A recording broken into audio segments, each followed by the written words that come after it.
The Melchizedek Mystery, the priest king who appeared from nowhere. Imagine a figure so mysterious that he appears only once in history, blesses the father of nations, and then vanishes without a trace. No birth record, no death certificate, no genealogy, just a single, cryptic encounter that would echo through millennia and reshape religious thought forever. This is the story of Melchizedek, the priest king who shouldn't exist, yet somehow holds the key to understanding the deepest mysteries of divine authority. And what you're about to discover will challenge everything you thought you knew about the ancient world and the invisible threads that connect heaven and earth. Before we dive into this rabbit hole, let me ask you something. Have you ever wondered why some figures in history seem to exist outside of time itself? Why do certain characters appear at pivotal moments, change everything, and then disappear as mysteriously as they arrived? Melchizedek is perhaps the most enigmatic of all these figures. He shows up for exactly 14 verses in the entire Old Testament, yet he's referenced again in the New Testament as being greater than Abraham himself and is called a priest forever. How is that even possible? Here's where it gets really strange. In a world obsessed with genealogies, where your lineage determines everything about your identity, your status, your very right to exist, Melchizedek appears with no father, no mother, no beginning of days, no end of life.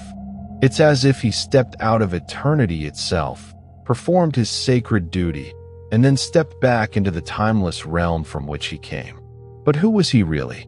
Was he a historical king? An angel? A pre-incarnate appearance of the divine? Or something else entirely that our modern minds struggle to comprehend? The rabbit hole goes deeper than you think, because this mysterious priest king holds a secret that would later become the foundation for an entirely new understanding of priesthood, one that would transcend bloodlines, transcend nations, and transcend time itself. And by the end of this journey, you'll understand why this obscure figure from Genesis has captivated theologians, mystics, and seekers of truth for over 3,000 years. Let me take you back to where it all began, to a moment in time when the world was still young, and the great patriarch Abraham was about to meet someone who would forever alter the trajectory of his spiritual legacy. The year was approximately 1850 before the Common Era, though dating this event precisely is like trying to catch smoke with your bare hands. The ancient Near East was a tapestry of city-states, tribal confederations, and emerging kingdoms. In this world, a great war had just concluded. It wasn't just any war. It was a conflict that had drawn in 9 kings, a regional catastrophe that had reshaped the political landscape of Canaan and Mesopotamia. For kings from the east, led by Kedar-Laomer of Elam, had invaded the Jordan Valley. They came with a fury born of rebellion. 5 kings of the plain, including the kings of Sodom and Gomorrah, those cities whose names would become synonymous with wickedness and divine judgment, had decided they'd had enough of paying tribute to their eastern overlords. For 12 years they had served. In the 13th year, they rebelled. And Kedar-Laomer wasn't the forgiving type. The Eastern Coalition swept through the region like a scythe through wheat. They cut down the Rephaim in Ashtaroth Karnaim, the Zuzim in Ham, the Emim in Shave Kiriathaim. These were the giants, the legendary peoples whose very names inspired terror. One by one, the cities fell. And then came the Valley of Siddim, where the 5 rebel kings made their stand. It was a massacre. The Vale of Siddim was full of slime pits, bitumen pools that bubbled up from the earth like wounds in the ground. As the kings of Sodom and Gomorrah fled, they fell into these pits. Their armies scattered to the mountains. And the victorious eastern kings did what conquering armies have always done. They looted everything: food, goods, wealth, and people. Among those taken captive was Lot, Abraham's nephew, who had been living in Sodom. Now here's where Abraham enters our story.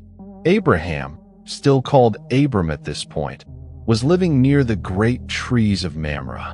When news reached him that his kinsman had been captured, he didn't hesitate. The man was 75 years old at minimum, possibly older, yet he armed 318 trained men born in his household, formed alliances with Mamre, Eshcol, and Aner, and pursued the mighty coalition army all the way to Dan and beyond to Hobah, north of Damascus. Picture this: a nomadic chieftain, supposedly a wandering herdsman who had arrived in Canaan following a divine call to leave everything behind, suddenly reveals himself to be a formidable military commander. In a daring night raid, Abraham's small force struck the complacent army of 4 kings who thought they were untouchable. The surprise was total. The victory was complete. Abraham recovered all the goods, all the people, including Lot and his possessions, the women, and everyone else who had been taken. This is where our story takes an unexpected turn. As Abraham returned from the slaughter of Kedar-Laomer and the kings who were with him, something extraordinary happened. 2 kings came out to meet him, one you might expect. The king of Sodom, whose city Abraham had essentially saved, came to the valley of Shave, which is the king's valley, to offer Abraham his gratitude and presumably to negotiate the return of his people and possessions. But before the king of Sodom could even speak, before any negotiations could begin, another figure appeared. His name was Melchizedek. He was the king of Salem, and he was the priest of God Most High, El Elyon. And what happened next was so unusual, so unprecedented, so charged with cosmic significance that it would reverberate through the corridors of time for millennia to come. Melchizedek brought out bread and wine. Think about that for a moment. In a world where victory celebrations involved feasting on meat, where sacrifices to the gods meant burning flesh and pouring out blood, here comes a priest king with the simplest of offerings. Bread and wine, the staples of life, the elements that would, centuries later, become the most sacred symbols in multiple religious traditions. Was this mere hospitality, or was something far more profound taking place? And then Melchizedek spoke. His words were few but freighted with meaning. He blessed Abraham, saying, "Blessed be Abram of God Most High, possessor of heaven and earth, and blessed be God Most High, who has delivered your enemies into your hand." Do you see what just happened? In a single breath, Melchizedek accomplished something that should have been impossible. He blessed Abraham, not the other way around. In the ancient world, the one who blesses is always greater than the one who receives the blessing. Always. It's an unbreakable rule of spiritual authority. The superior blesses the inferior. The father blesses the son. The priest blesses the layperson. The king blesses the subject. But Abraham had just been promised by God himself that he would be the father of nations, that all the peoples of the earth would be blessed through him. He carried the weight of the divine covenant on his shoulders. He was the chosen one, the man through whom God was going to restore humanity's broken relationship with the divine. And yet here he was, receiving a blessing from this mysterious priest king, acknowledging by his silence and his subsequent actions that this Melchizedek possessed an authority even greater than his own. And then Abraham did something even more remarkable. He gave Melchizedek a tenth of everything. A tithe. This wasn't a tax. This wasn't a tribute to a conquering king. This was a voluntary offering of worship, an acknowledgement of spiritual authority, a recognition that this priest king represented something holy, something that transcended the normal power structures of the ancient world. Think about the implications. Abraham, who had just defeated 4 kings and their armies, who had recovered vast wealth and goods, who was himself immensely wealthy and powerful, gives 10% of everything to this enigmatic figure. Not to the king of Sodom, who might have claimed it as his own. Not to his allies who had fought beside him. not even as a sacrifice to God on one of the altars Abraham had been building throughout Canaan. No, he gave it to Melchizedek, priest of God Most High, king of Salem. And then, just as suddenly as he appeared, Melchizedek vanishes from the narrative. The text immediately shifts back to the king of Sodom, who offers Abraham all the goods while asking only for the return of his people. Abraham refuses, having already sworn to God Most High, El Elyon, that he wouldn't take even a thread or a sandal strap from the king of Sodom, lest anyone say that the king of Sodom had made Abraham rich. Notice that Abraham uses the same title for God that Melchizedek used, El Elyon, God Most High. This is not coincidental, but the encounter itself raises more questions than it answers. Who exactly was this Melchizedek? Where did he come from? Where did he go? Why does his priesthood carry such weight that even Abraham, the father of faith himself, acknowledges its supremacy?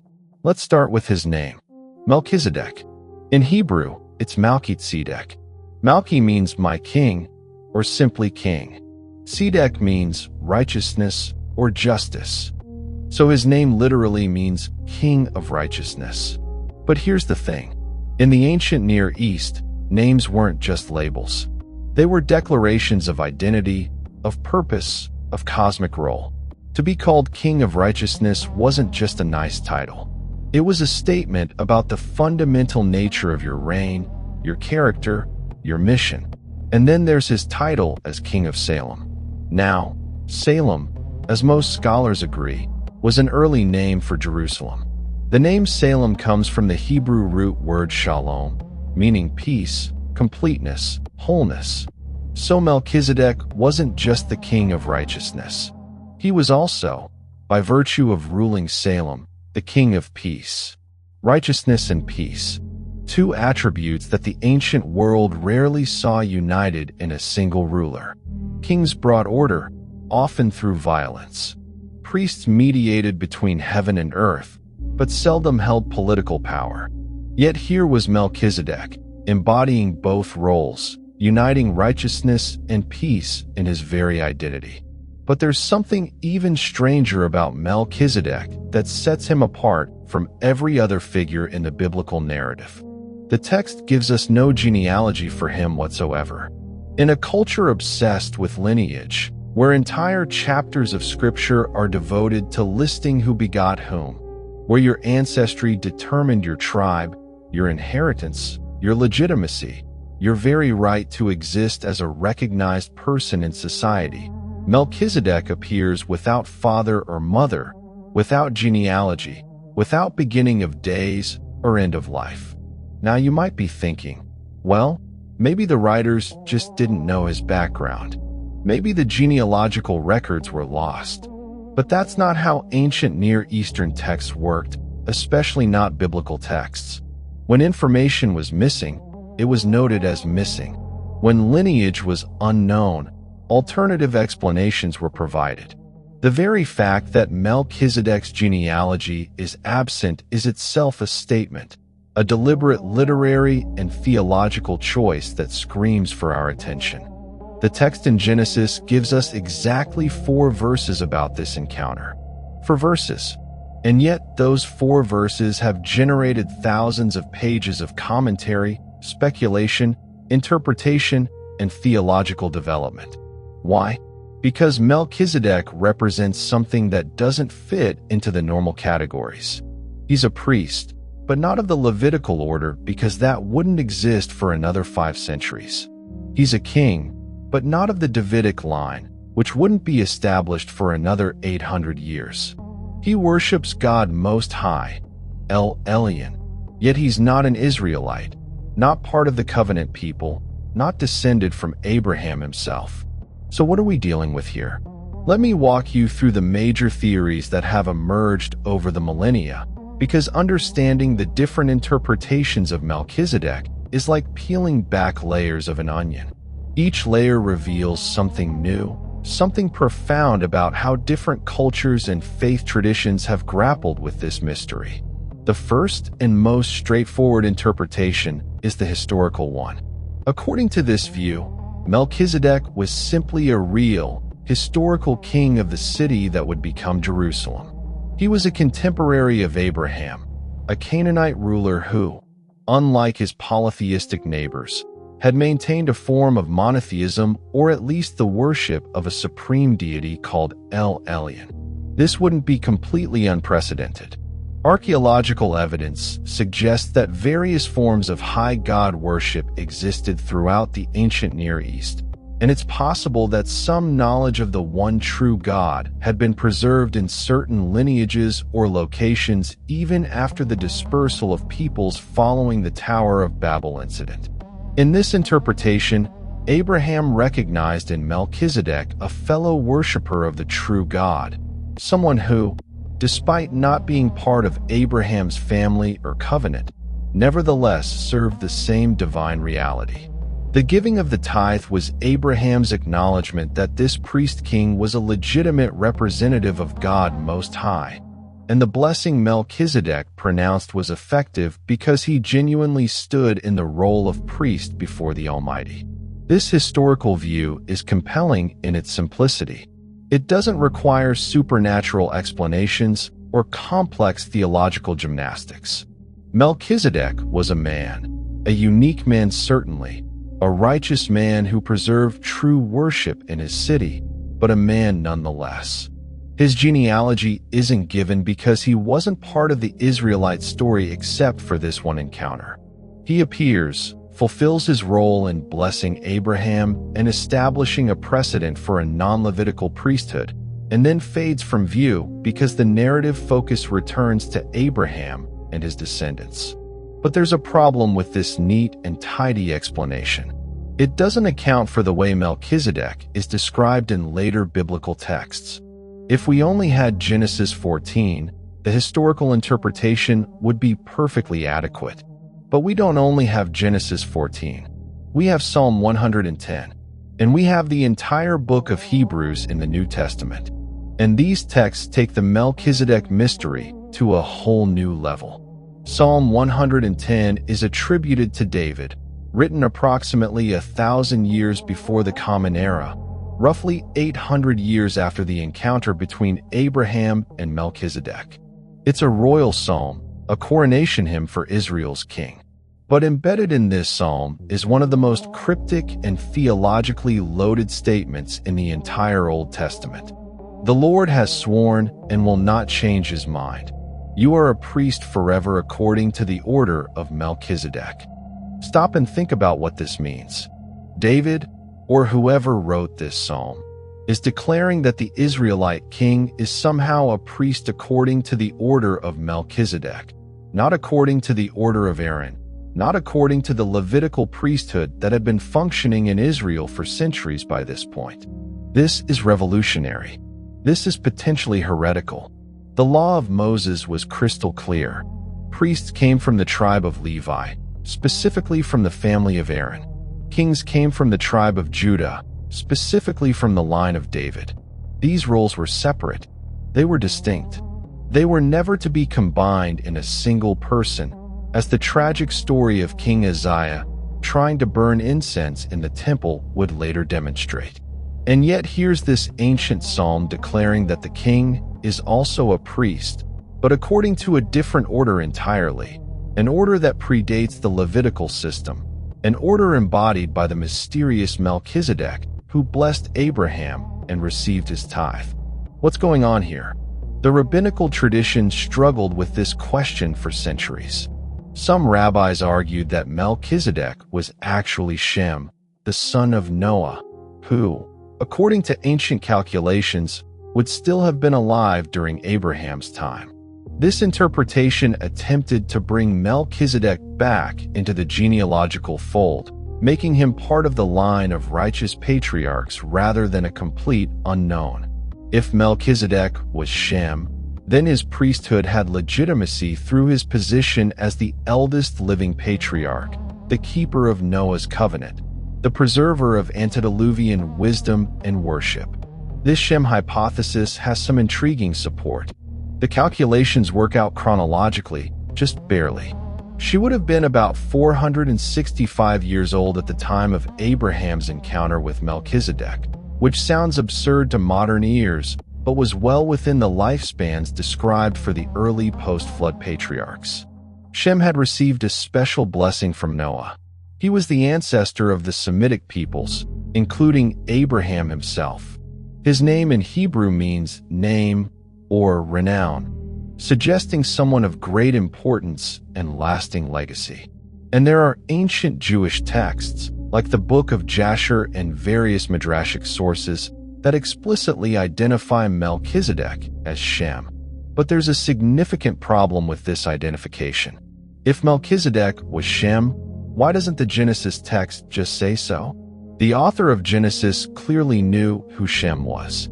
Genesis chapter 11 gives us Shem's entire genealogy, tracking his line all the way down to Abraham himself. If the priest king who blessed Abraham was actually his great-great-great-great-great-great-great-grandfather, surely that would have been mentioned. The omission of this identity, if it were true, would be bizarre beyond explanation.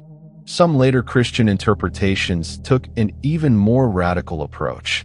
They argued that Melchizedek wasn't a human being at all, but rather a theophany, a pre-incarnate appearance of the divine Logos, the Christ before Bethlehem.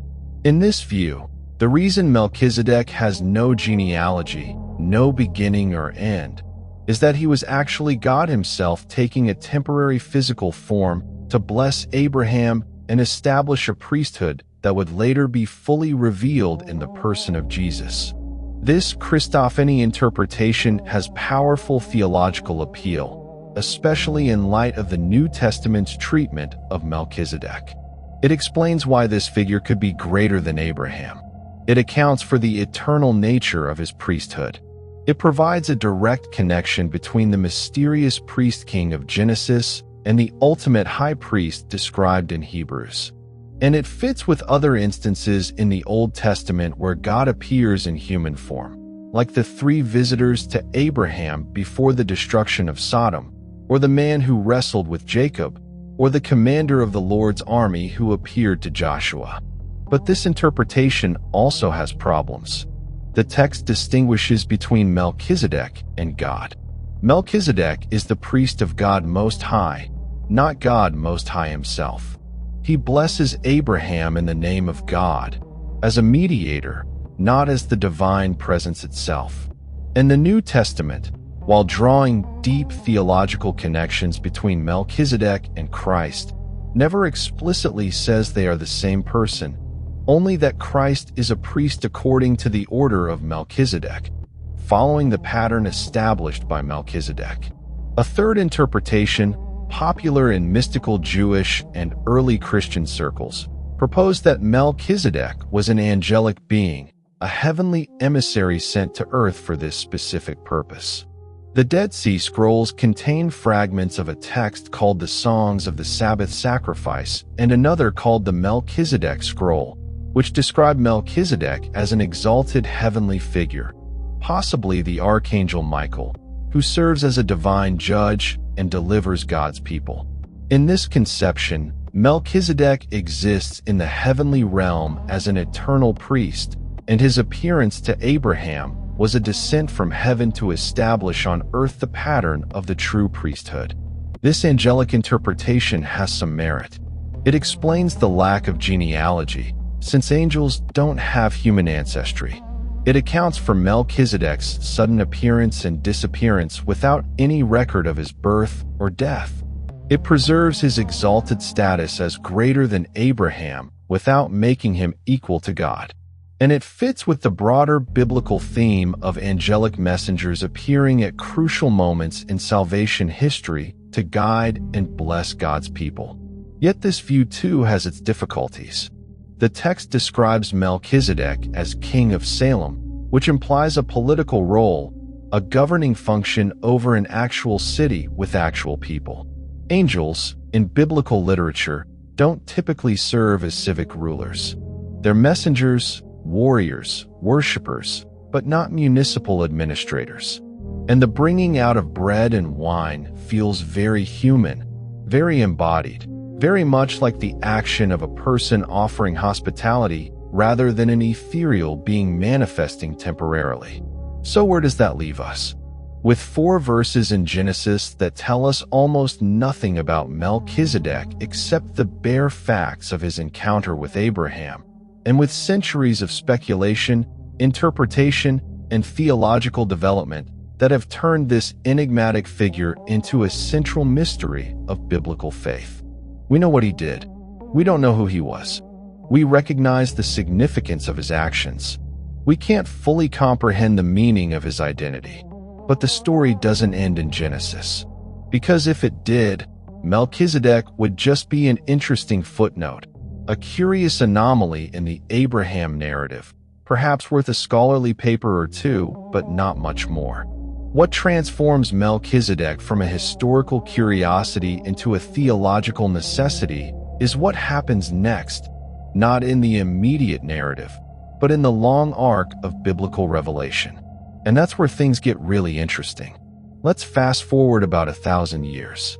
The Israelites have gone into Egypt, been enslaved, been delivered, wandered in the wilderness, received the law at Sinai, conquered Canaan, cycled through the period of the judges, and finally established a monarchy. David is king.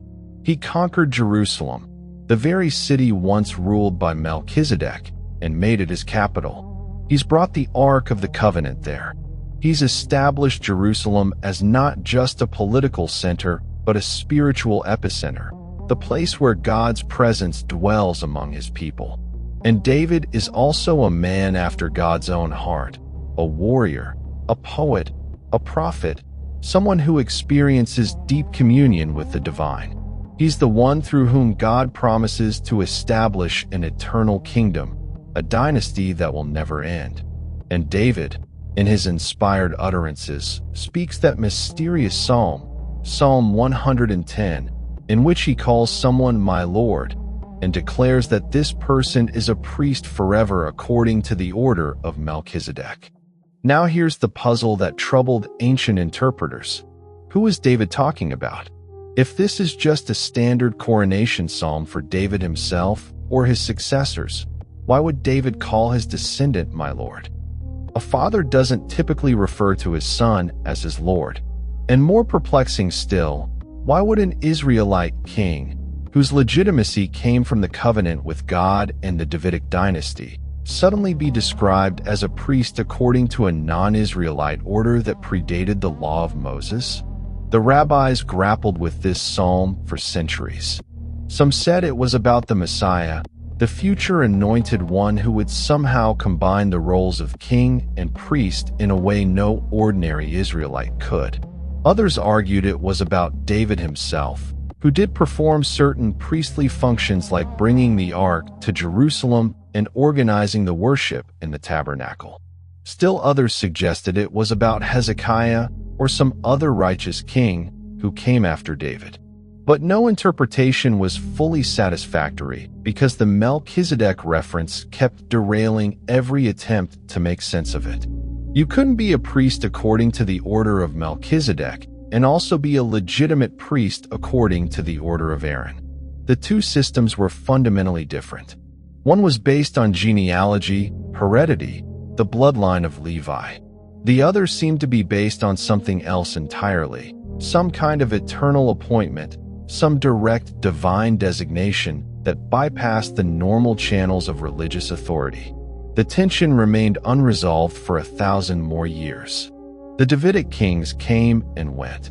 Some were righteous, many were wicked. The kingdom was split into north and south. The northern kingdom was destroyed by Assyria. The southern kingdom was conquered by Babylon, and the people were taken into exile. They returned, rebuilt the temple, and lived under the restored Levitical priesthood, but without a king from David's line. They waited for the Messiah, the promised one who would restore the kingdom, but the nature of that Messiah and his role remained shrouded in prophecy and expectation. And then, in the first century of the Common Era, a group of Jewish believers in Jesus began to argue that their crucified and risen rabbi was the fulfillment of all messianic prophecy, including the mysterious declaration about being a priest forever according to the order of Melchizedek. This claim was radical. It was controversial. It required completely rethinking the nature of priesthood, sacrifice, covenant, and the relationship between the old and new economies of gods dealing with humanity.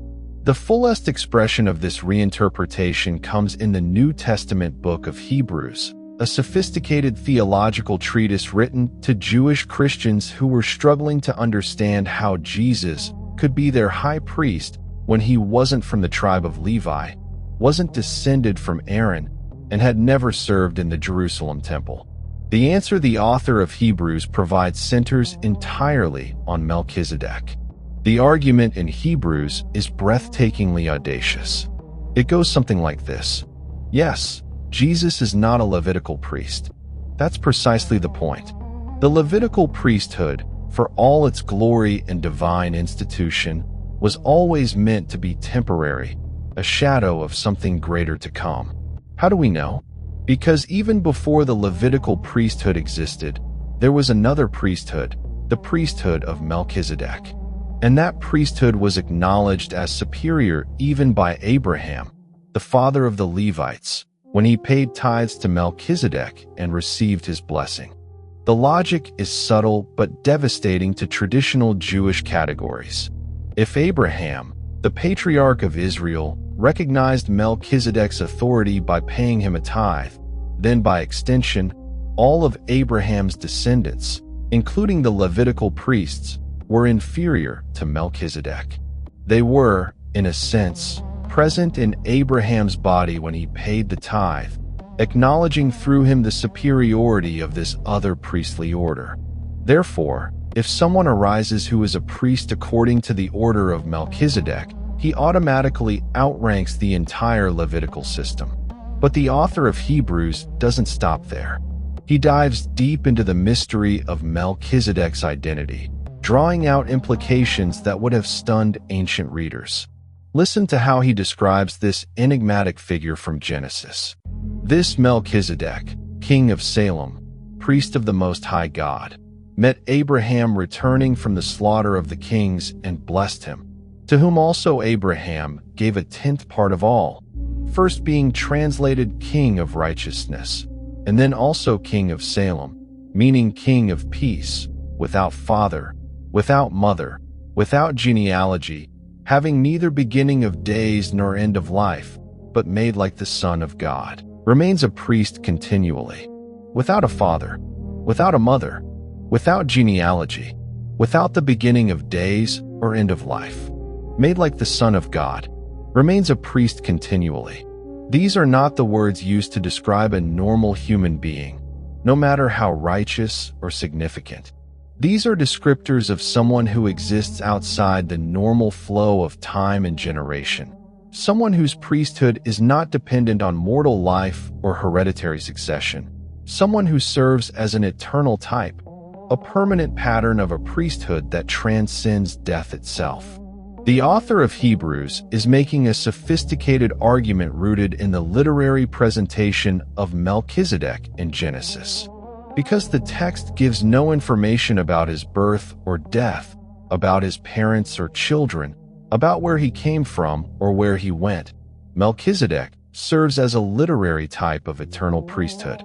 He appears in the narrative as if from nowhere, exercises his priestly function, and then exits the stage with no closure to his story. As far as the biblical record is concerned, Melchizedek is still the priest of Salem, because we're never told he died or that anyone succeeded him. This literary quality, the author argues, is not accidental but providential. God ensured that the Genesis account would present Melchizedek in this way precisely because he was meant to be a prophetic foreshadowing of a priest whose priesthood would actually be eternal, not just literally unending, but ontologically perpetual. And that priest is Jesus, who, having conquered death through resurrection, lives forever to make intercession for those who come to God through him. Now let's pause and appreciate how revolutionary this argument was. The entire Jewish religious system was built on the Levitical priesthood. The priests were the mediators between God and the people. They offered the sacrifices that atoned for sin. They maintained the temple that represented God's presence among his people. They preserved and taught the law. They were the backbone of Jewish religious identity, and their authority came from an explicit command in the Torah, the law of Moses, which was understood to be eternally binding. To argue that this entire system was always meant to be temporary, that it was superseded by a different priestly order altogether, and that this other order was actually older and more fundamental than the Mosaic covenant itself. This was not just a new interpretation. This was a complete paradigm shift, a revolution in religious thought that cut to the very heart of what it meant to be in covenant with God. But the author of Hebrews presses on, building his case with meticulous care. He points out that Psalm 110, written centuries after the Levitical priesthood was established, nevertheless looks forward to a priest according to the order of Melchizedek. If the Levitical system had been adequate, why would God promise another priest according to a different order? The very promise of something new implies that the old was insufficient, unable to bring people into the complete and permanent relationship with God that was always the ultimate goal. Moreover, the Levitical priests were mortal. They served for a time and then died, requiring constant succession, an endless chain of priests replacing priests who could no longer serve. This mortality was a fundamental weakness. How could sinful, mortal men, who themselves needed atonement, who themselves would die, truly provide lasting reconciliation between the holy God and fallen humanity? They couldn't. They could only point forward to something better, someone better, a priest who would not be subject to death, who would not need to offer sacrifices for his own sins, who would be able to save completely and permanently those who came to God through him. And this is where Jesus, according to the author of Hebrews, fulfills and transcends the Melchizedekian pattern. Like Melchizedek, Jesus comes from outside the Levitical line. He's from the tribe of Judah, a tribe about which Moses said nothing concerning the priesthood. Like Melchizedek, his priesthood is not based on genealogical qualification, but on divine appointment. Like Melchizedek, he combines the roles of king and priest in a single person.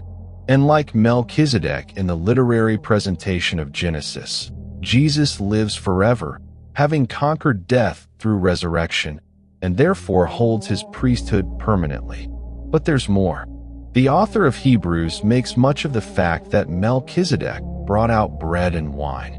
This detail, so brief in Genesis that you could almost miss it, becomes profoundly significant in Christian typology. Because what did Jesus do on the night before his crucifixion?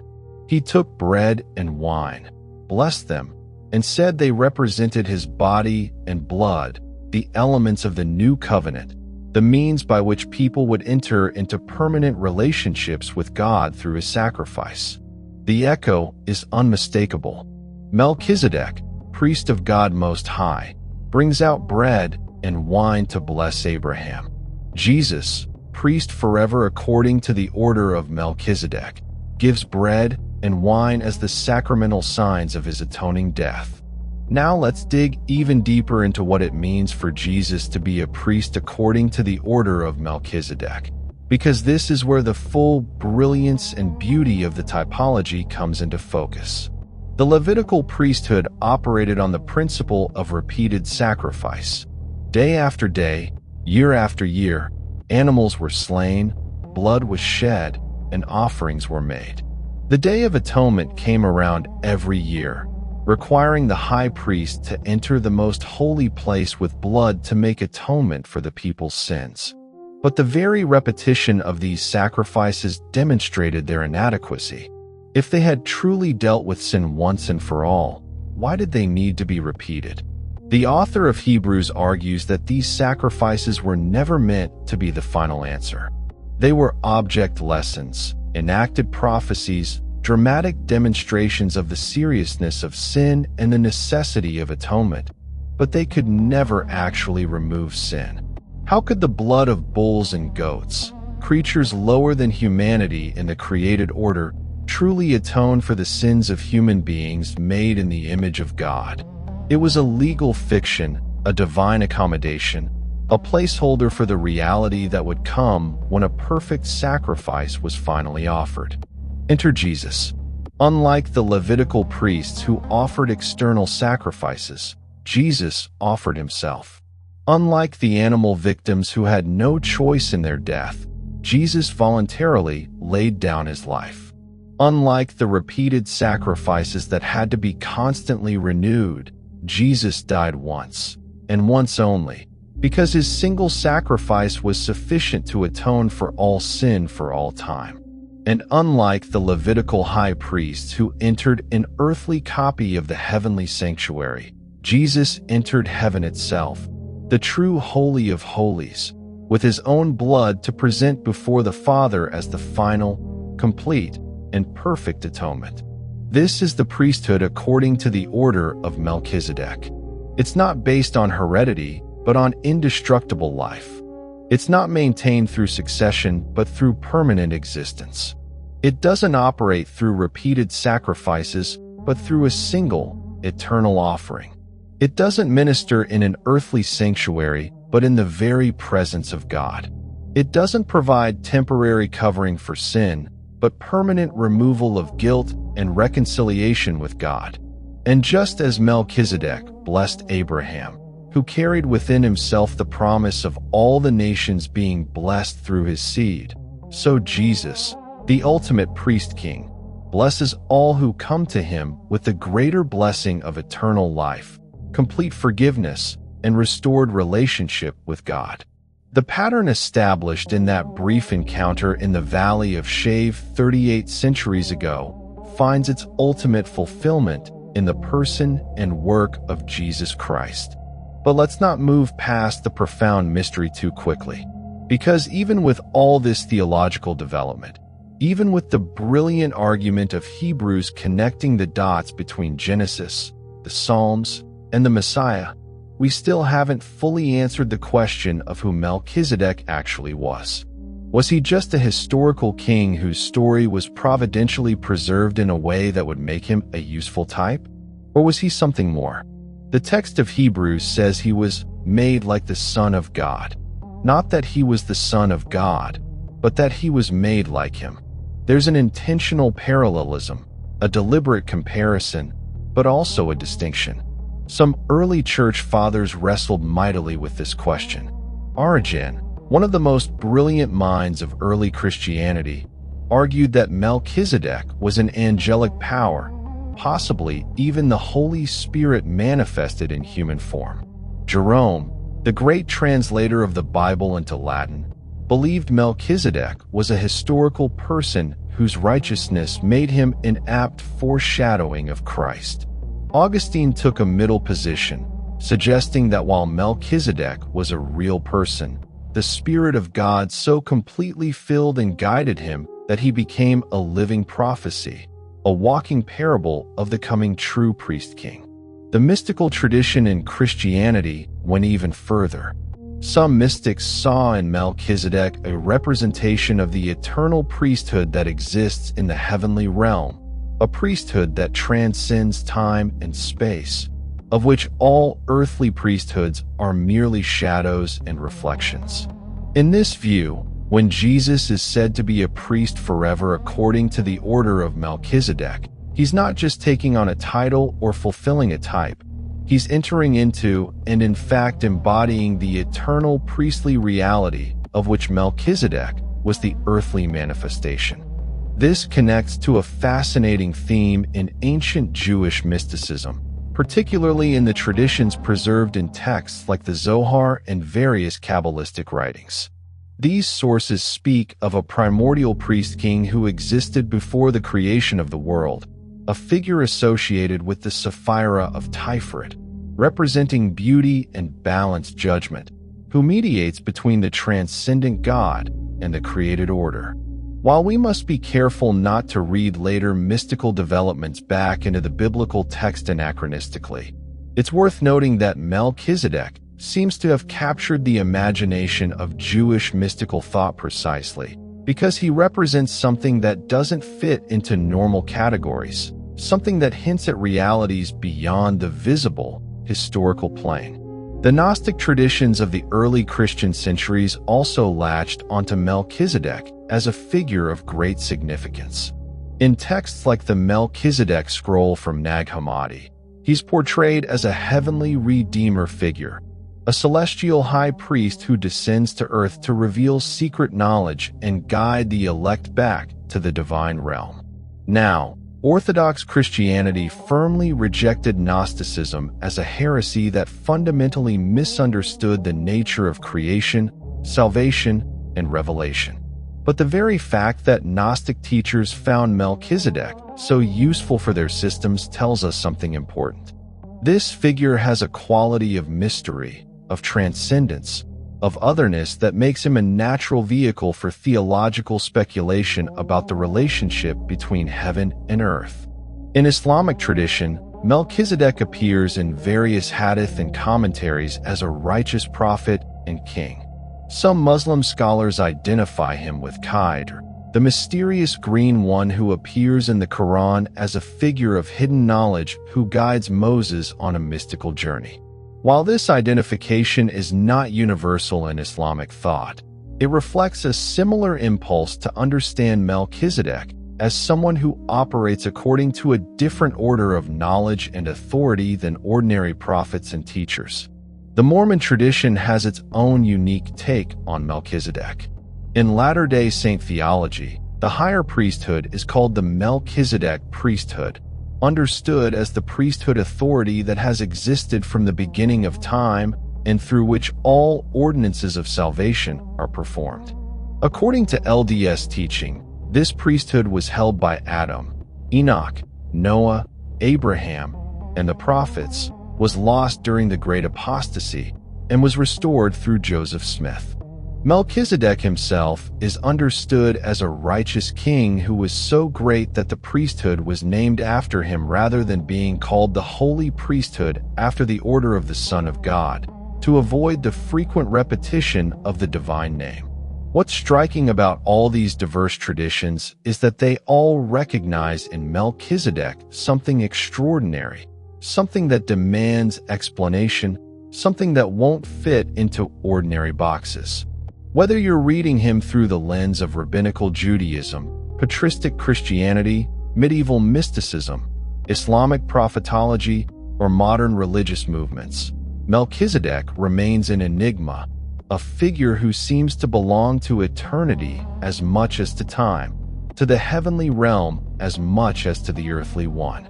But let's return to the biblical text and see if we can extract any additional insights from what little we're told.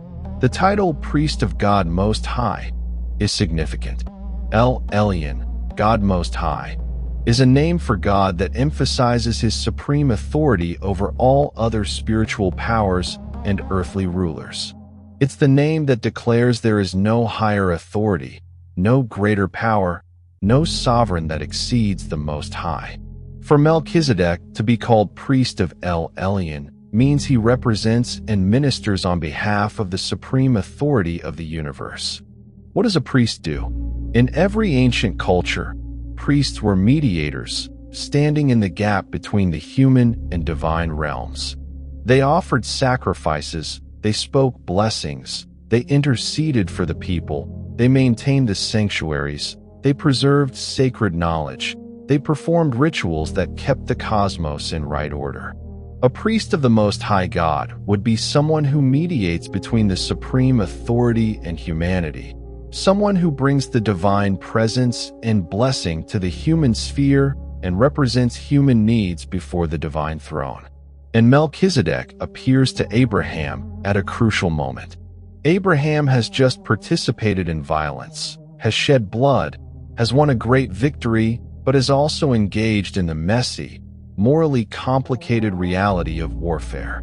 He's returning from slaughter, and before he can negotiate with the worldly king of Sodom, before he can be tempted by the wealth and glory that a military victory might bring.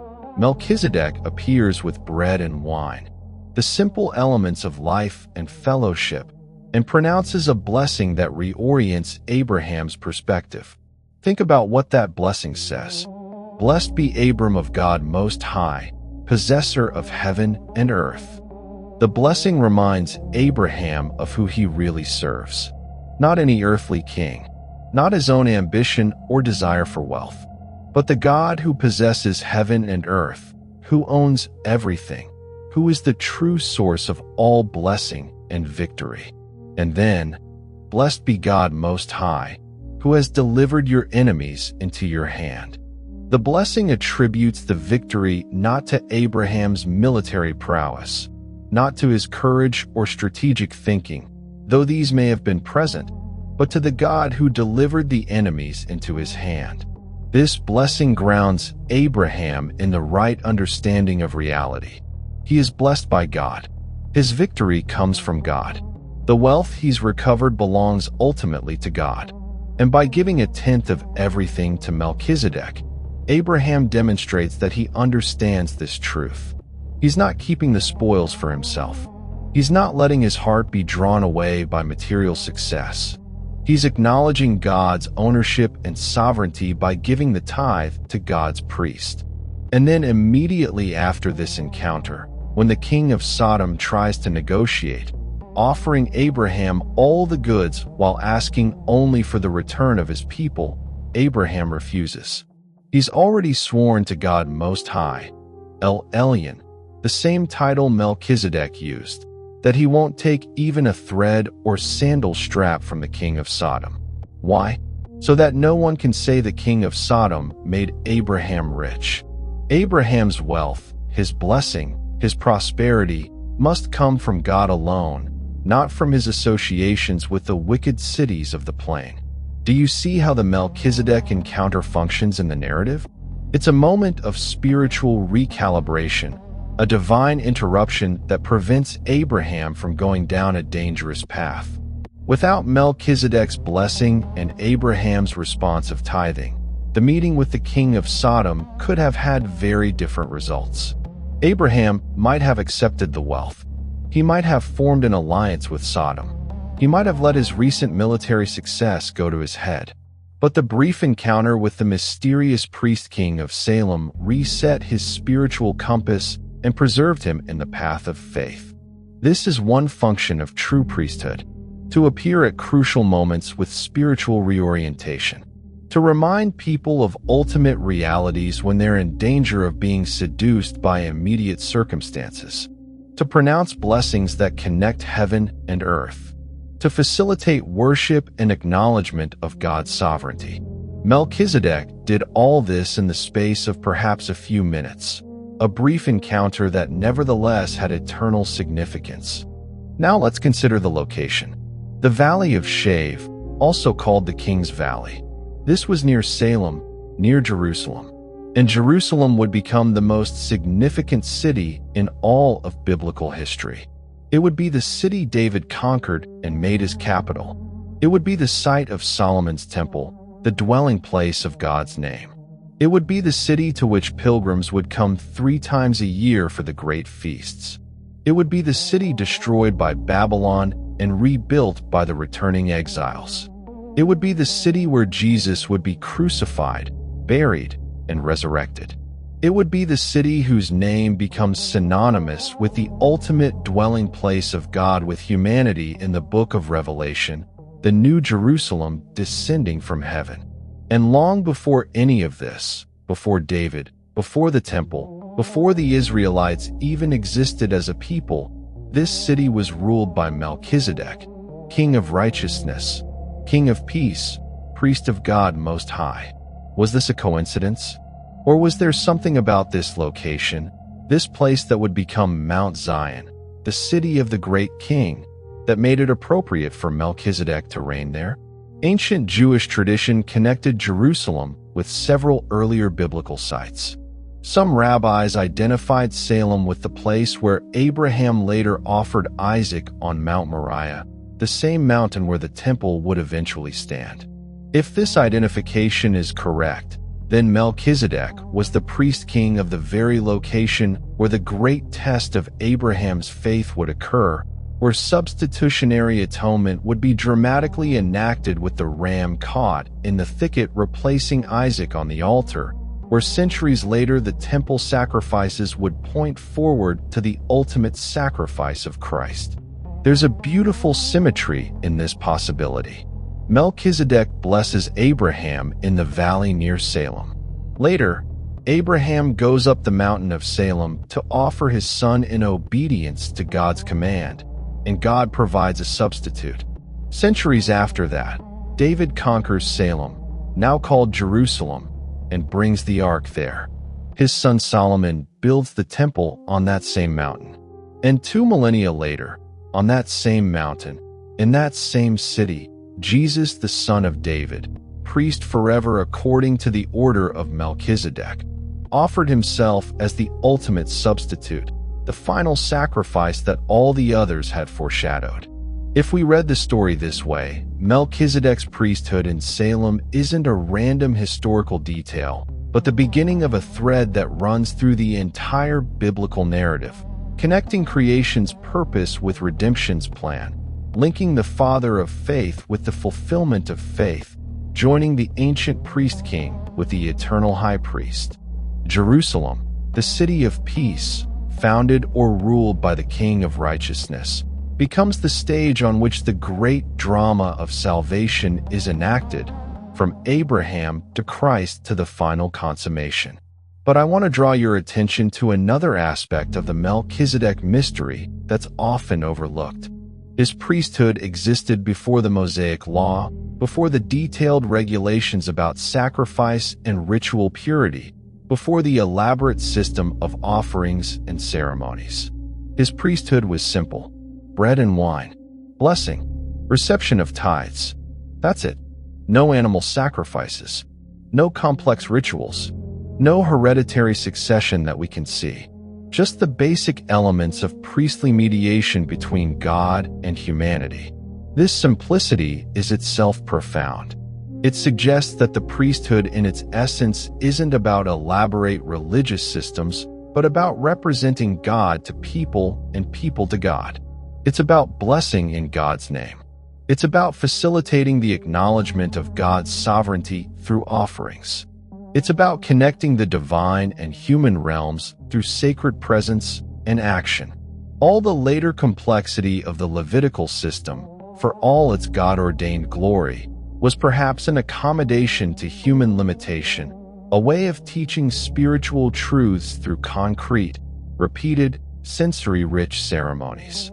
But the Melchizedekian priesthood, both in its original appearance and in its ultimate fulfillment in Christ, is marked by this beautiful simplicity. Not the simplicity that comes from lack of depth, but the simplicity that comes from perfect adequacy. Bread and wine, the body and blood, the simple elements that convey the deepest realities. The accessible means through which the infinite God makes himself available to finite creatures. And there's something else. Melchizedek's priesthood wasn't ethnically bound. He wasn't Jewish, because there were no Jewish people yet. He wasn't an Israelite, because Israel was still in Abraham's loins. He was, as far as we can tell, a Canaanite, one of the people groups that would later be dispossessed when the Israelites conquered the land. Yet here he is, serving as a legitimate priest of the Most High God, recognized as such by Abraham himself. This is a stunning picture of universality. Before there were the chosen people, before there was a covenant nation, before religious identity was bound up with ethnicity and law, there was Melchizedek, a priest of God Most High, who came from outside the line that would become Israel, yet who served the same God, worshipped the same reality, and exercised legitimate spiritual authority. This tells us something important. God's relationship with humanity is broader than any single nation or ethnic group, even the chosen nation. The universal intent of salvation, hinted at in the promise that all nations would be blessed through Abraham's seed, is present from the very beginning in the figure of Melchizedek.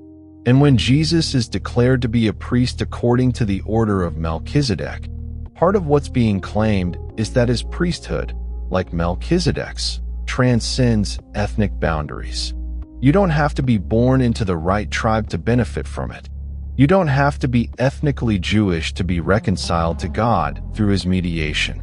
The priesthood that matters, the priesthood that's eternal, the priesthood that actually saves, is available to all people from all nations, just as the mysterious priest king of Salem ministered to Abraham, who was himself a wanderer from Ur of the Chaldees, a Gentile by any definition until God made a covenant with him.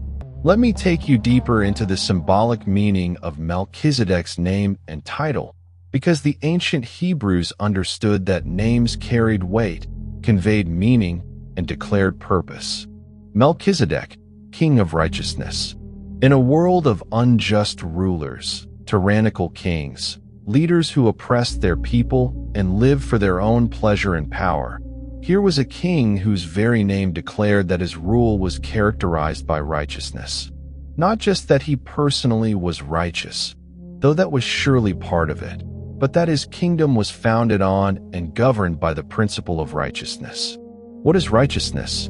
At its core, it means being in the right relationship, acting according to what is truly right, aligning with ultimate moral reality. A king of righteousness is one whose reign establishes and maintains right relationships between himself and his people, between his people and each other, between his kingdom and God. It's the opposite of corruption, injustice, favoritism, and oppression.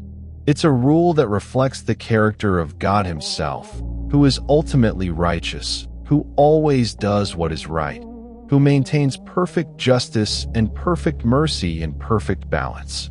And then he's the king of Salem, king of peace. Again, in a world of constant warfare, where might made right, where kingdoms rose and fell through violence, where peace was usually just the interval between wars, here was a king whose city's name meant peace, whose reign apparently was characterized not by military expansion or aggressive conquest, but by peaceful prosperity. Peace, shalom in Hebrew, means more than just the absence of conflict. It means wholeness, completeness, everything being as it should be, harmony between all elements.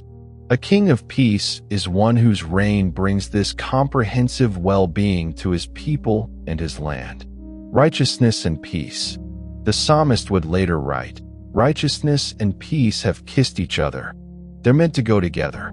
True peace is impossible without righteousness, because injustice always breeds conflict, resentment, and eventually violence.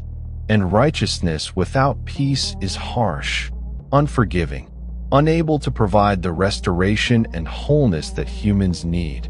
But when righteousness and peace are united in a single ruler, when justice and mercy meet, when holy standards and compassionate grace flow from the same throne, you have the ideal king.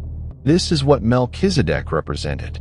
And this is what makes him a perfect type of the Messiah, the ultimate king who would unite righteousness and peace perfectly, who would establish justice and provide shalom, who would be completely holy yet utterly merciful, who would judge sin and yet offer forgiveness, who would uphold God's law and yet fulfill it on behalf of those who couldn't, who would bring the wrath of God against evil and the love of God towards sinners together in the single act of his sacrificial death.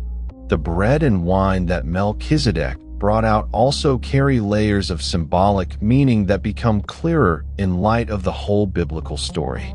Bread in Scripture is the staff of life, the basic sustenance that keeps people alive, the most fundamental food.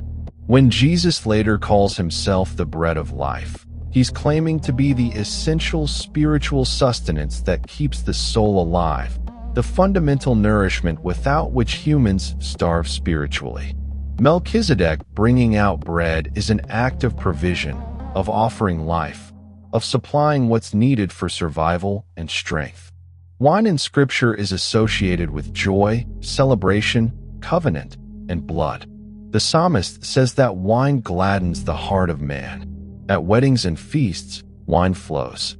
But wine is also the color of blood, and in later Jewish practice, the cup of wine at Passover would represent the blood of the covenant, the blood of the lamb that protected Israel from death in Egypt.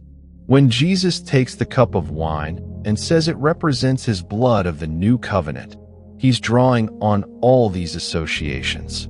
Blood of the covenant, life poured out, joy that comes through sacrifice, celebration purchased at a terrible cost. So when Melchizedek brings out bread and wine to Abraham, he's not just offering refreshment to a weary warrior. He's enacting a prophetic sign, offering in symbol what would later be offered in reality. Bread that sustains life, wine that represents covenant and sacrifice. The two elements that would become central to Christian worship, the communion meal, the Lord's Supper, the Eucharist, all foreshadowed in this brief encounter between the mysterious priest-king and the father of faith. And there's another layer. In bringing out bread and wine, Melchizedek was exercising hospitality, the sacred duty in the ancient Near East of welcoming the stranger, providing for the traveler, creating a space of safety and provision. Hospitality in the biblical world wasn't just good manners. It was a sacred act, a way of mediating divine blessing, of extending the protection and provision of the divine realm into human society. The stranger, the traveler, the one away from home was vulnerable, dependent on the kindness of others for survival. To offer hospitality was to reflect the character of God who provides for all creatures, who sends rain on the just and unjust, who feeds the birds of the air and clothes the lilies of the field. Melchizedek, priest of God Most High, extends this sacred hospitality to Abraham. And in doing so, he's not treating Abraham as a threatening military power who has just won a great victory and might now be dangerous. He's treating him as a guest, as someone to be blessed and provided for, as someone worthy of honor and care. This reversal is stunning. The victorious warrior receives hospitality from the king, whose territory he's just fought in. The greater, by any worldly measure, receives blessing from the one who by worldly standards is lesser. It's an inversion of normal power dynamics, a demonstration that spiritual authority operates by different rules than political or military power. Now, let me address a question that often arises when people study this passage carefully. Why does Abraham give a tithe to Melchizedek? Tithing would later become a command in the Mosaic Law, with specific regulations about how it should be calculated and what it should support, but this was centuries before that law was given. There's no command from God to Abraham to tithe. There's no indication that this was a required practice or an established custom. So why does Abraham do it? The answer tells us something profound about the nature of worship and acknowledgement of authority. Abraham gives a tithe because he recognizes in Melchizedek a representative of God Most High, a legitimate priest whose blessing carries divine authority.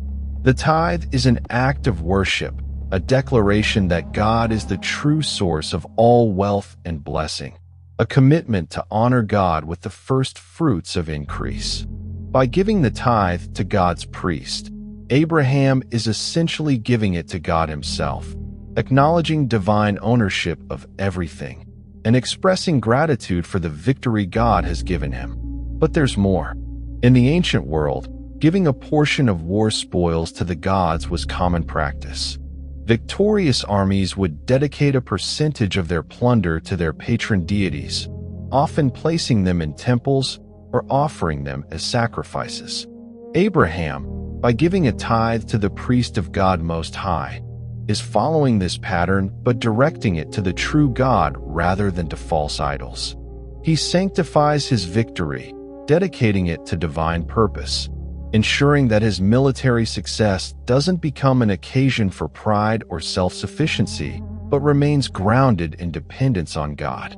The tithe also functions as an acknowledgement that Melchizedek's blessing was valuable, was effective, and was worth honoring. In the economics of the ancient world, when someone provided a service, particularly a spiritual service, they were compensated. Prophets received gifts. Priests received portions of the sacrifices. Teachers received support from students. By tithing to Melchizedek, Abraham is saying, in effect, your blessing is not empty words. It has power. It has value. It has connected me to divine reality, and I honor that by giving materially. This sets a pattern that would be repeated throughout biblical history. God's servants, those who mediate divine blessing and truth, are to be supported materially by those who benefit from their ministry. This isn't mercenary. It's not about religion being a business. It's about the recognition that spiritual realities are connected to material realities, that honoring God includes honoring those who represent God, and that receiving a blessing creates an appropriate response of generosity. But let's not miss the most important point. The encounter between Abraham and Melchizedek is fundamentally about establishing the right relationship with God Most High. Everything else flows from that. The bread and wine, the blessing, the tithe, the conversation with the king of Sodom that follows. All of it is about orienting life around the supreme reality of God's sovereignty, God's provision, God's ownership of all things, God's authority over human affairs. Melchizedek facilitates this orientation. He appears at just the right moment to help Abraham maintain his spiritual center in a situation that could easily have pulled him off course. This is what priests do at their best. They don't create relationships with God, they facilitate it. They don't generate divine blessing. They pronounce it and make space for it to be received. They don't own God's truth. They steward it and communicate it. They don't stand between people and God as obstacles, but as helpers, guides, mediators who clear away confusion and create pathways for genuine encounter with the divine. Melchizedek did this perfectly in his brief appearance. And Jesus, the great high priest according to the order of Melchizedek, does this perfectly and eternally through his ongoing intercession and mediation. Let's fast forward again to see how this Melchizedekian theme develops in the later prophetic tradition. The prophets of Israel often spoke of a coming age when God's rule would be fully established on earth, when righteousness and peace would reign, when the knowledge of the Lord would cover the earth as the waters cover the sea. They described a future king, a shot from the stump of Jesse, a righteous branch, upon whom the Spirit of the Lord would rest, who would judge with righteousness and decide with equity for the meek of the earth. This coming king would be like no king Israel had ever known. He wouldn't just be militarily successful like David or wise like Solomon. He would embody divine wisdom, divine justice, and divine compassion. He would rule in the fear of the Lord. He would bring peace not through military might, but through righteous judgment. The wolf would dwell with the lamb. The leopard would lie down with the young goat. Violence and destruction would cease. And this king would be, in his very person and reign, the fulfillment of everything the mysterious Melchizedek foreshadowed. The prophet Isaiah sees this coming king as one who will be called Wonderful Counselor, Mighty God, Everlasting Father, Prince of Peace. Of the increase of his government and peace, there will be no end. He will reign on David's throne and over his kingdom, establishing and upholding it with justice and righteousness from that time on and forever. This is Melchizedekian language. Peace without end. Justice and righteousness as the foundation. A reign that lasts forever. A kingdom that cannot be shaken. Jeremiah prophesies about a righteous branch whom the Lord will raise up for David, a king who will reign wisely and do what is just and right in the land. His name will be the Lord our righteousness. Again, the echo of Melchizedek is clear. The coming king will not just be righteous. He will somehow embody righteousness itself, will be righteous for his people, and will become their righteousness in a way that transcends human moral achievement. Zechariah sees a vision of a man called the branch who will build the temple of the Lord, who will be clothed with majesty, who will sit and rule on his throne, and who will be a priest on his throne. And there will be harmony between the two offices. A priest on his throne, a king who is also a priest. The very combination that the law of Moses explicitly forbade, which led to King Uzziah being struck with leprosy when he tried to burn incense in the temple, violated the careful separation between the tribe of Judah, which produced kings, and the tribe of Levi, which produced priests. Yet here it is, prophesied as the future reality, the coming fulfillment, the restoration of the ancient pattern seen in Melchizedek. This prophetic tradition understood that the Mosaic system, for all its divine origin and holy purpose, was not the final word. It was preparation, education, typology, and shadow. The reality toward which it pointed would involve a king-priest after the order of Melchizedek, someone who would unite in his person the political and spiritual authority that the law had carefully separated. This wasn't a contradiction. It was a fulfillment of a more ancient and more fundamental pattern, one that existed before Sinai, before the Levitical priesthood, before the elaborate sacrificial system. It was a return to the simplicity and perfection of Eden, where there was no separation between political and spiritual authority, because God alone ruled and humans lived in direct, unmediated fellowship with him. The book of Hebrews makes all these connections explicit. It traces the line from Melchizedek through the Psalms, through the prophets to Jesus, showing how each step prepared for the next, how each revelation built on the previous one, how the whole structure of redemptive history was moving toward this culmination. Jesus is the priest king of whom Melchizedek was the type. He's the righteous branch the prophets foresaw. He's the one who builds the true temple, not made with hands, eternal in the heavens. He's the priest who sat down on the throne, having completed his sacrifice, having accomplished redemption, now reigning with divine authority and exercising perpetual intercession. But here's where I want to blow your mind a little bit more. The author of Hebrews says something about Melchizedek that seems almost blasphemous at first glance. He says Melchizedek remains a priest continually. Not remained. Remains. Present tense. As if Melchizedek is somehow still functioning as a priest, still existing in some sense, still serving his priestly role, even though nearly 4,000 years have passed since his encounter with Abraham. How can this be?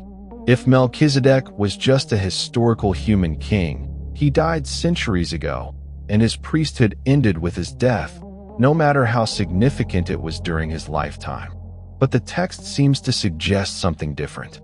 Because we have no record of his death, because the literary presentation in Genesis leaves his story open-ended, because he's described as having no end of life, Melchizedek becomes in the biblical imagination a perpetual priest, an eternal type, a permanent pattern of the priesthood that doesn't depend on mortal succession. This is where some theologians have suggested that Melchizedek might have been more than merely human, or at least that his priesthood transcended his individual human existence in some way. Perhaps he was the first in an order of priesthood that, while it had only one historical representative in the biblical record, nevertheless represented an eternal reality. Perhaps his priesthood, like the heavenly sanctuary described in Hebrews, exists in the timeless realm where Christ now ministers, and Melchizedek's appearance in Genesis was a temporary manifestation of that eternal priesthood intersecting with linear history. This gets us into deep waters, I know, but the mystery is intentional. God, through his inspired writers, has left Melchizedek as an enigma, a puzzle that invites contemplation, that resists easy categorization, that forces us to think beyond our normal frameworks about priesthood, kingship, and divine appointment. And maybe that's exactly the point.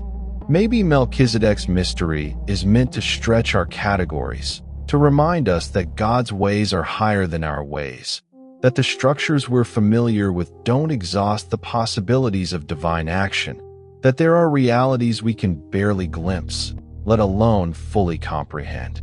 Throughout church history, Christians have continued to wrestle with the Melchizedek mystery and to find in it layers of meaning relevant to their own times and contexts. The early church fathers saw in the bread and wine of Melchizedek a prophecy of the Eucharist, the communion meal instituted by Jesus. Justin Martyr, writing in the 2nd century, argued that Melchizedek's offering was a type of the Christian sacrifice of praise and thanksgiving, which had replaced the animal sacrifices of the Old Covenant.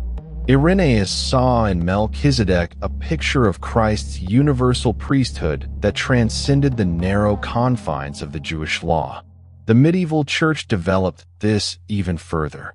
Thomas Aquinas wrote extensively about how Melchizedek prefigured Christ in offering bread and wine, in being both king and priest, and in receiving tithes from Abraham. The celebration of the Mass, in Catholic theology, was seen as a participation in Christ's eternal priesthood according to the order of Melchizedek, an unbloody sacrifice that made present the once-for-all sacrifice of the cross.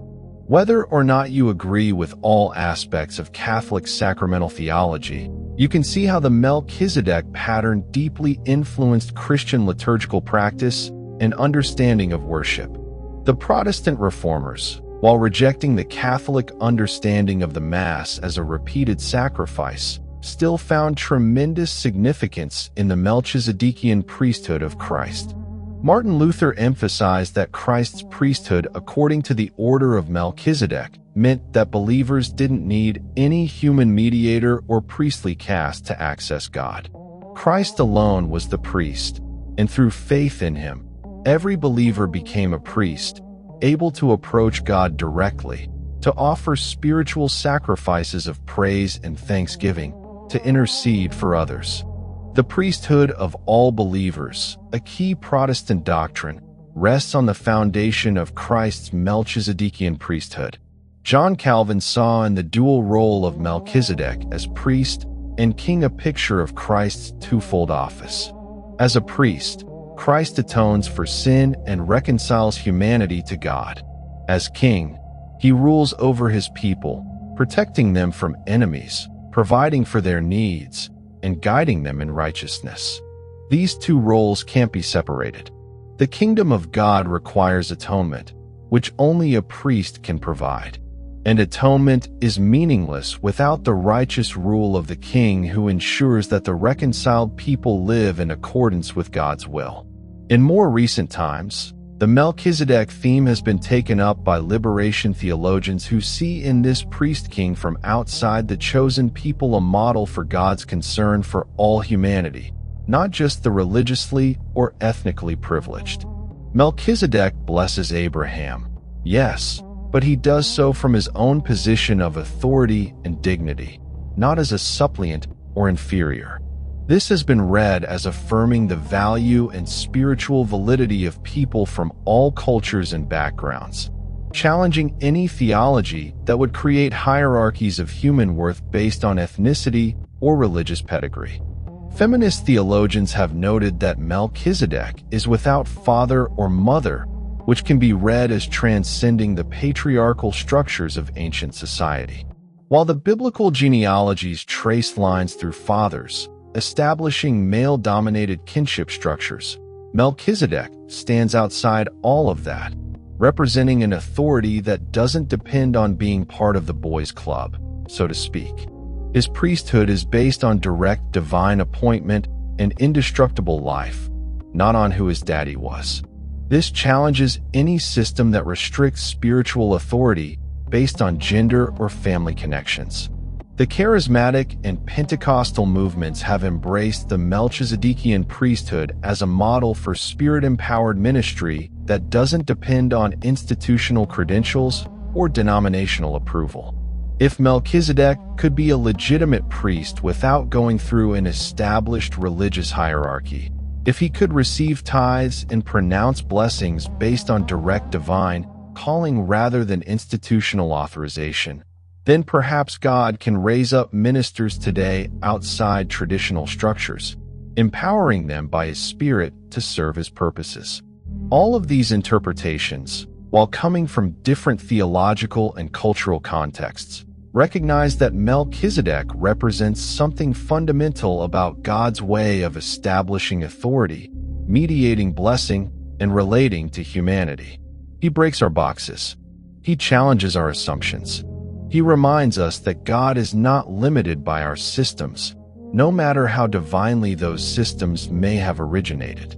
There is always something beyond, something more, something that transcends even the good structures we've built, pointing us toward the ultimate reality that all our structures are meant to serve.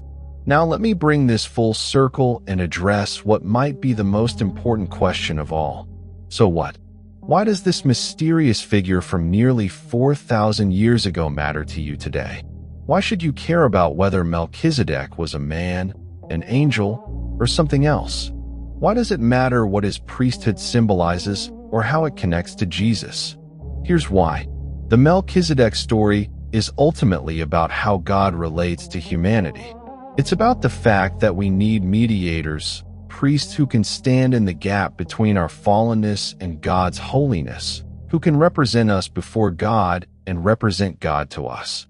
It's about the fact that the mediation we need is more profound than religious ritual or moral improvement.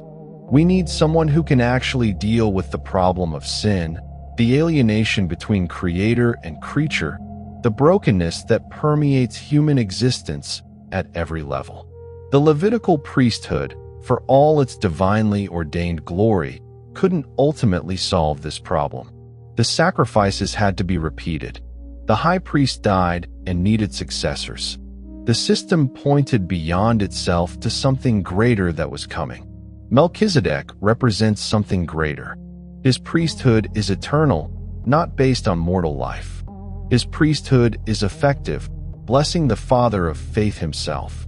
His priesthood is simple yet profound, requiring no elaborate system but accomplishing what needs to be accomplished. And Jesus, priest forever according to the order of Melchizedek, is the ultimate fulfillment of what we need. He's the mediator between God and humanity, the one person who is fully God and fully human, who can represent both sides of the divide. He's the one whose sacrifice was sufficient to deal with sin once and for all, who doesn't need to repeat his offering endlessly. He's the one whose resurrection means his priesthood never ends, who lives forever to intercede for those who come to God through him. He's the one whose righteousness becomes our righteousness, whose peace becomes our peace, whose completed work becomes the basis of our acceptance before God. This matters because it means you don't have to earn your way to God. You don't have to perform enough rituals, obey enough rules, improve yourself enough morally to deserve divine acceptance. That's the Levitical system, the endless striving to keep the law, the constant awareness of falling short. But the Melchizedekian priesthood operates differently. It's based on grace, on a priest who offers himself as the sacrifice, whose perfect righteousness is credited to you by faith, who gives you peace with God, not because you achieved it, but because he accomplished it. This matters because it means your relationship with God is secure. If your acceptance depended on a human priest who could die, or a system that you had to perform correctly, or your own righteousness that fluctuates day by day, you'd never have certainty, never have rest, never have peace. But because your priest is eternal, because his sacrifice was perfect and complete, because his righteousness never fails and his life never ends, your relationship with God through him is as secure as he is. Which is to say, absolutely secure. This matters because it means God's plan of redemption is comprehensive and ancient and sure. The Melchizedek pattern was established in the very beginning, before the law, before Israel, before the detailed religious structures that would come. It shows that God always intended to provide a priest-king who would unite righteousness and peace, who would be both mighty ruler and compassionate mediator, who would establish a kingdom that would never end and a priesthood that would never fail. Everything else was preparation, typology, education, pointing to this ultimate reality. The bread and wine that Melchizedek offered Abraham are the same elements that Jesus gave his disciples, saying, "This is my body, this is my blood." The blessing that Melchizedek pronounced on Abraham is echoed in every benediction pronounced in Jesus' name. The tithe that Abraham gave to Melchizedek established the pattern of worshipful giving that acknowledges God's ownership and provision. The King's Valley, where they met, becomes the city where the true king-priest would be crucified and rise again. All the threads connect. All the patterns converge. All the types find their fulfillment. Melchizedek, mysterious as he is, serves his purpose perfectly. He shows us what we need: a priest-king who can actually save, who can actually mediate, who can actually bring us into a permanent relationship with the Most High God. And he points us to Jesus, who is all that Melchizedek foreshadowed and infinitely more. So when you read about this brief encounter in Genesis 14, when you see the mysterious king of Salem bringing out bread and wine to bless the father of faith, don't just see an interesting historical footnote. See a window into the eternal purpose of God. See a glimpse of the priesthood that transcends time, ethnicity, and religious system. See a foreshadowing of the one who would come to be your priest forever, mediating for you, interceding for you, representing you before the throne of God with his own perfect righteousness and his indestructible life. The mystery remains. We still don't know exactly who Melchizedek was in historical terms. We still debate whether he was a man, angel, or pre-incarnate divine appearance. But perhaps the mystery itself is part of the message. Perhaps God deliberately left Melchizedek enigmatic to remind us that his ways are past, that there are realities we glimpse but don't fully grasp, that faith involves embracing mysteries we can't completely solve. The important thing isn't solving every puzzle about Melchizedek's identity. The important thing is recognizing what his priesthood represents and embracing the ultimate priest-king to whom he points. If you take nothing else from this story, take this. You have a priest who will never die, never fail, never be inadequate for your needs.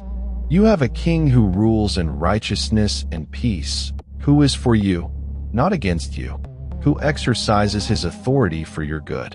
You have a mediator who bridges the infinite gap between holy God and sinful humanity, who makes it possible for you to approach the throne of grace with confidence, knowing you'll find mercy and help in your time of need.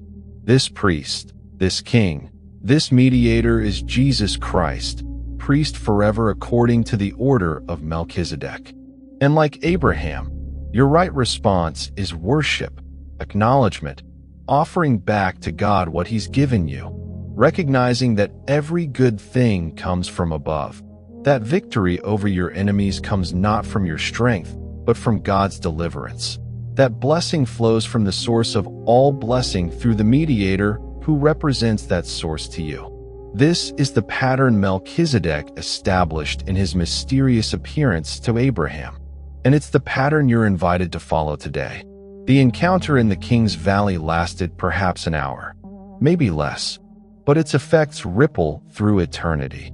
Every time bread and wine are blessed in remembrance of Christ, Melchizedek's offering is recalled. Every time a believer approaches God with confidence because of Christ's mediation, Melchizedek's priesthood is honored. Every time righteousness and peace are embraced in the kingdom of God, Melchizedek's identity as king of both is celebrated. Every time someone trusts in a priest who lives forever, who saves completely, who intercedes perpetually, the mystery of Melchizedek finds its purpose fulfilled. We began by asking who this figure was. This priest king who appeared from nowhere, blessed the Father of nations, and vanished into the mists of time.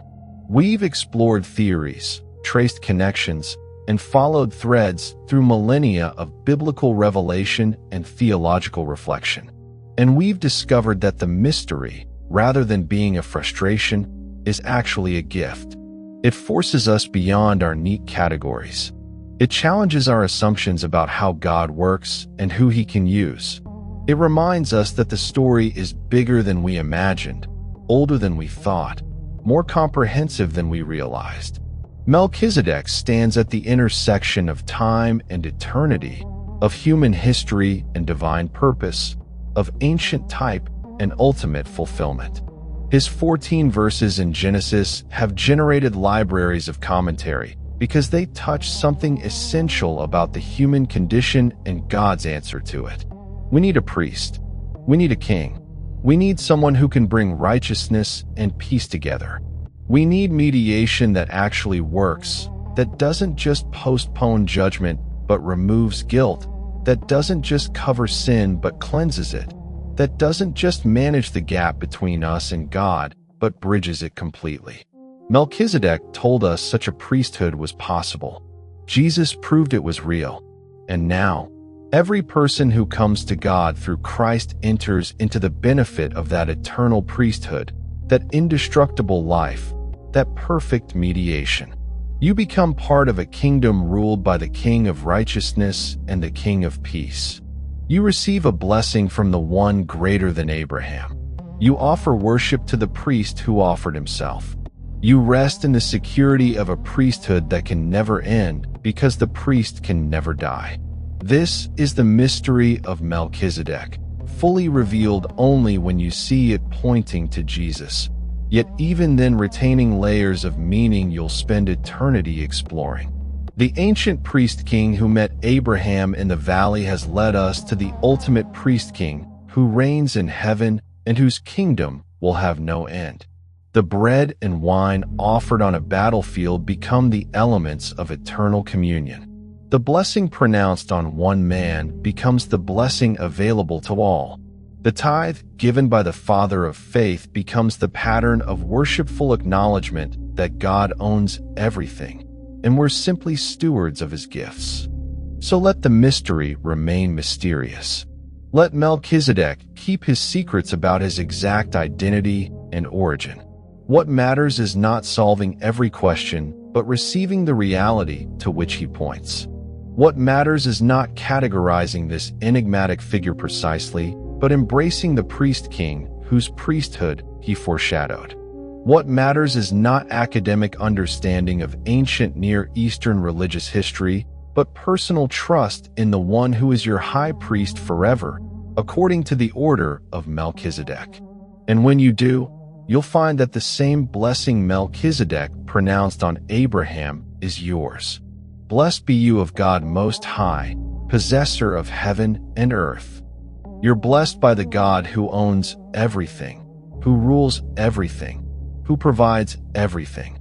And you're blessed not because of your achievements or your genealogy or your religious performance, but because of the priest who represents you, who has offered the sufficient sacrifice, who intercedes for you continually, whose righteousness is yours by faith, whose peace is yours through His finished work.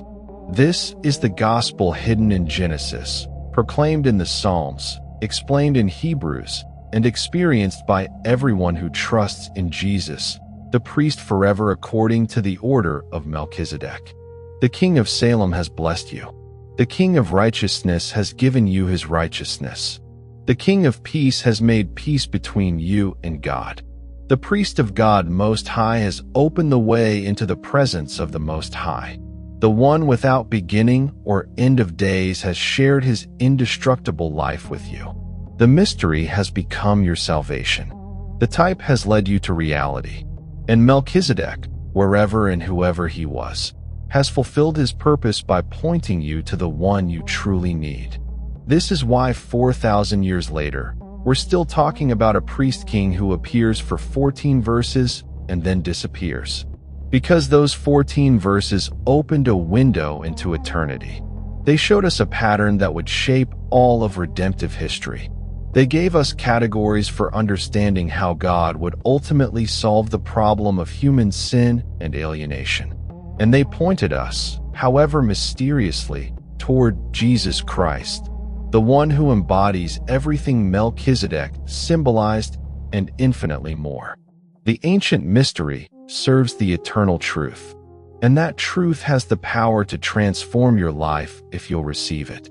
If you found this journey through the mystery of Melchizedek as fascinating as I have, I encourage you to dig deeper into these ancient texts, to read Genesis 14, Psalm 110, and the book of Hebrews for yourself. Let the mystery work for you. Let the patterns reveal themselves. Let the connections illuminate your understanding of God's comprehensive plan of redemption. And most importantly, let the ultimate priest king to whom Melchizedek points become the center of your faith, your hope, your confidence before God. The bread and wine are still being offered. The blessing is still being pronounced. The priesthood is still active. The king still reigns. And you're invited to approach with confidence, to receive the grace you need, to rest in the security of a salvation accomplished by a priest who lives forever and saves completely. This is the message hidden in the mystery of Melchizedek. This is the good news that echoes from the King's Valley to your heart today. Thank you for joining me on this deep dive into one of the Bible's most fascinating and mysterious figures. If you found this exploration valuable, I'd love for you to like this video, subscribe to the channel, and share it with someone who loves diving into the deep mysteries of Scripture and ancient history. There are countless other biblical mysteries waiting to be explored, and I'm committed to taking you on these journeys with the depth and care they deserve. Until next time, may you walk in the blessing of the Most High God, secure in the priesthood of the one who lives forever to intercede for you.